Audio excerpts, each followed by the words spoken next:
Hello, hello! Ako si Panda Eats at mahilig ako sa tsokolate. This is episode 2 of Chocolate Wars. The packaging, it's so cute! May isang farmer na nag-harvest ng cacao beans at may kalabaw. Ang isa pang gusto ko dito sa packaging, i-explain nila kung saan at paano ginawa itong tsokolate na to. Single origin from Davao. Yes, ang Malagos ay isa sa mga barangay sa Baguio District sa Davao City. Ito, may 5 ingredients lang.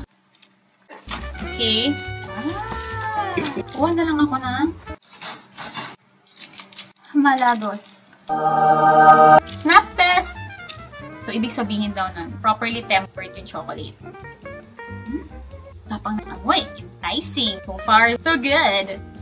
Oh, walang bubbles. Cheers!